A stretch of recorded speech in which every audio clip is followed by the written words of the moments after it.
Je, unaweza kuacha maisha ya kifalme, mali, utajiri na familia yako yote kwa sababu ya mtu unayempenda?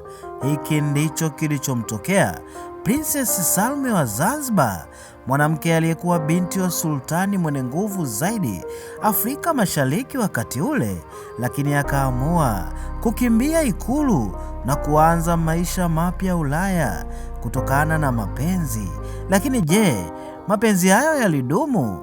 Je, alijutia uamuzi wake? Hii ni simulizi ya kusisimua ambayo wengi hawaijui. Princess Salme, ambaye jina lake kamili lilikuwa Saida Salme binti Saidi, alizaliwa mwaka 1844 huko Zanzibar. Alikuwa mmoja wa watoto zaidi ya 30 wa Sultani Saidi bin Sultani, mtawala aliyefanya Zanzibar kuwa kitovu kikubwa cha biashara ya karafuu na biashara za bahari ya Hindi. Wakati huo Zanzibar ilikuwa mmoja ya falme tajiri zaidi duniani. Baada ya kifo cha sultani mwaka 1856, watoto wake waligombea madaraka. Mmoja alitawala Omani, mwingine akatawala Zanzibar. Saida Salme, mtoto wa sultani, alikulia katika kasri kubwa lenye watumwa, walinzi, bustani nzuri na maisha ya kifahari. Ndani ya ikulu ya kifalme kulikuwa na sheria kali. Wanawake wa kifalme hawakuruhusiwa kutoka ovyo, walikuwa chini ya ulinzi mkali. Ndoa zao zilipangwa kisiasa. Mapenzi hayakuwa jambo la kuamua mwenyewe tu. Lakini Saida Salme alikuwa tofauti kabisa. Alipenda kusoma na kuangalia shughuli za bandarini. Hapo ndipo maisha yake yalipoanza kubadilika.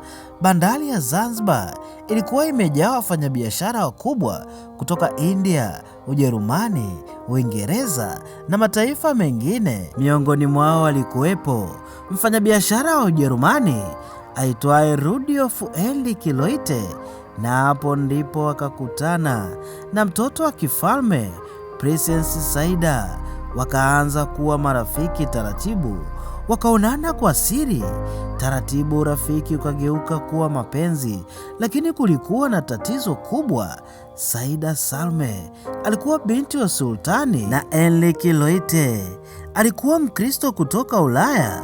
Mahusiano hayo yalikuwa yamekatazwa kabisa. Wangegundulika, adhabu ingekuwa kubwa sana. Lakini mapenzi yao yaliendelea kwa siri. Baada ya muda mfupi, Princess Saida Salme alipata ujauzito. Hapo ndipo siri haikuweza tena kufichwa. Ikulu ilianza kupata taarifa. Familia ilikasirika. Princess Saida alijua maisha yake Zanzibar yangeingia hatarini. Hakukuwa na njia nyingine isipokuwa kutoroka.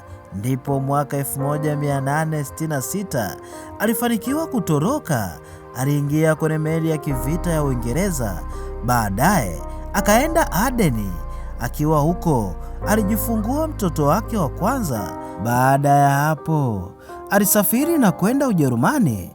Safari hiyo ilimaanisha mwisho wa maisha yake ya kifalme Zanzibar. Hakuwahi tena kurudi kuishi Zanzibar. Alifika Hamburg nchini Ujerumani, akabatizwa na kuwa Mkristo. Akachukua jina la Emily Lotte.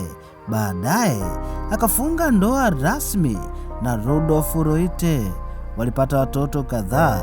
Mwanzoni maisha yao yalionekana mazuri, lakini furaha hiyo haikudumu. Miaka michache baadaye, Rudolf Lotte alifariki kwa ajali ya gari la farasi.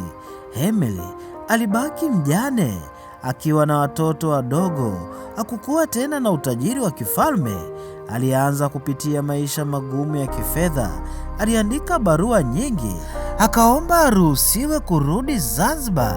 Alitamani kuwaona ndugu zake, lakini mazingira ya kisiasa na mazingira ya kifamilia yalifanya jambo hilo kuwa gumu. Aliendelea kuishi Ulaya hadi mwisho wa maisha yake. Princess Saida Salme alifariki mwaka 1924 nchini Ujerumani. Leo anakumbukwa kama mwanamke jasiri aliyekiuka mila za wakati wake. Wengine wanaamini alikuwa shujaa aliyefuata moyo wake. Wengine wanaona alipoteza kila kitu kwa sababu ya mapenzi tu.